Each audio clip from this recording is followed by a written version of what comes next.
This is Tuesday, February the 16th. We are going to begin on what is called Revolutions in the Americas.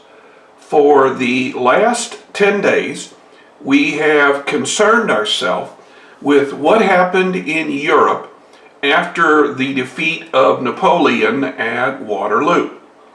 For the next 10 days, we are going to ask ourselves what happened in North and South America after Napoleon was defeated and sent to exile in Waterloo. Now, let's go back quite a bit in our history. We know that in the 1500s, that would be the 16th century, that Spain, England, France, Portugal, Holland all had colonies in what was then called Mesoamerica.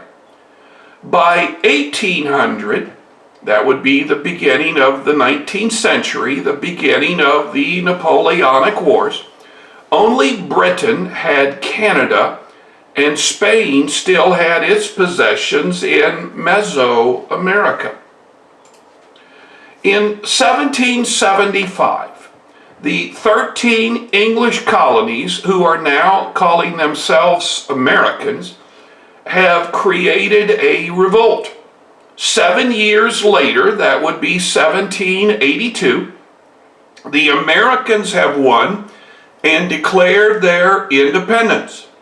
Now, at first, the American states are going to form a confederation. A confederation is where the 13 states are going to work for each other. But this is only going to last for 6 years. In 1788, the American states are going to band together, form a constitution, and create the United States of America. Now, the Constitution created by the United States allowed for a legislative branch elected by the citizens, an executive who would administer the law, and a judicial branch to settle disputes between states. It also included an individual list of freedoms, or what became known as the Bill of Rights. This Constitution became the model for the future colonies that are going to break away from Spain in what is today, what was then called Mesoamerica. Now, the Americans, the United States, would fight a second war against the British, this one for what we would call economic independence. It is at this time that the United States will also make a sizable land purchase from France that will double our country in size. Now, as you look at this map, you can see an area in white. This is what we call the Louisiana Purchase. Now, at first, this land was owned by Spain, but then, when Spain was taken over by Napoleon, this land was given to France. France, in need of money, is going to sell this land to the United States during the administration of President Jefferson. As you can see, the United States has almost doubled in area. The Americans are given a chance to buy land in the in the extreme northern part of what is called New Spain. This is what we call Texas today. A Missourian by the name of Stephen Austin is going to lead a group of Missourians into what is now Texas along the Brazos River. At the same time, Mexico is revolting from Spain. And now the newly independent country of Mexico is going to demand that those Americans who first started coming in under the Spanish abide by the Mexican Constitution. The Mexican Constitution does not allow for slavery and makes Catholicism the state religion of the Mexican state. The new American settlers said no, and a war will develop. Now, this is one of the maps that you have in your packet. These here represent the 4 viceroys of the Spanish Empire, and this here represents Brazil, which is part of the Portuguese Empire. Now up here we have the United States. It will become important that you know the names of the 4 viceroys. And I believe that the names of the 4 viceroys are in your term sheet. Mexico was the last of the countries that were part of the Spanish Empire to break away from Spain. The ball began to roll in 1780 when Overture, a black slave, the son of an African prince, will begin a revolution on what the Spanish called Hispaniola, what we today call Haiti. Now, this was the first Spanish possession to declare its independence.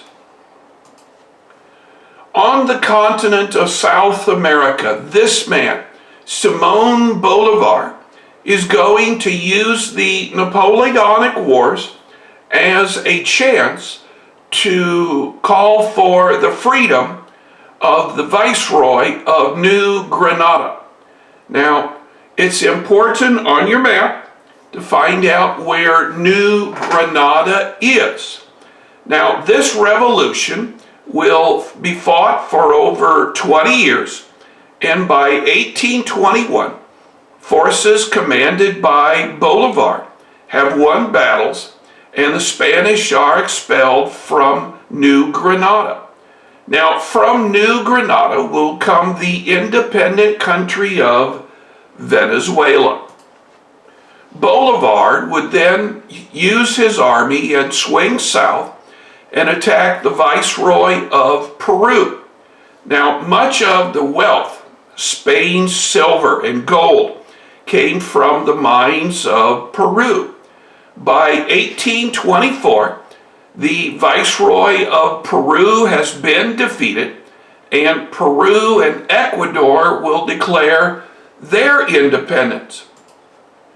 In all 3 liberated areas, revenge seemed to be the call.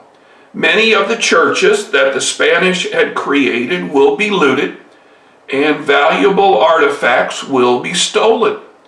New leaders with little knowledge of government will mismanage the operation. The landowners who had owned the land under the Spanish are going to see their land be taken away and given to those who had won revolution. By 1830, the last part of Peru was taken away and renamed Bolivia. This is the only country in South America that is named after Simón Bolívar. The land freed by Bolívar will see a series of revolutions and civil wars for the rest of the 19th century. And each of these revolutions we're going to see land reform, where land is taken away and from one group and given to another. The civil wars would occur when one section seemingly has more power than the other. In 1830, Simón Bolívar is going to die. He is buried today in this church in Caracas, Venezuela. Now, here are 2 maps side by side. Now, this map here gives us the various viceroys, plus Portugal's Brazil, and the American colony. This map here gives us a more recent representation of the various countries that we find in North and South America. Now, it will become important to you that you be able to name the 4 viceroys and what countries are going to be carved out from them. I think this would be an excellent place to stop today. Now, tomorrow, we're going to look at Jose San Martin, who is going to capture this bottom viceroy, which we call the Viceroy of La Plata, and he's going to create the countries of Chile and Argentina.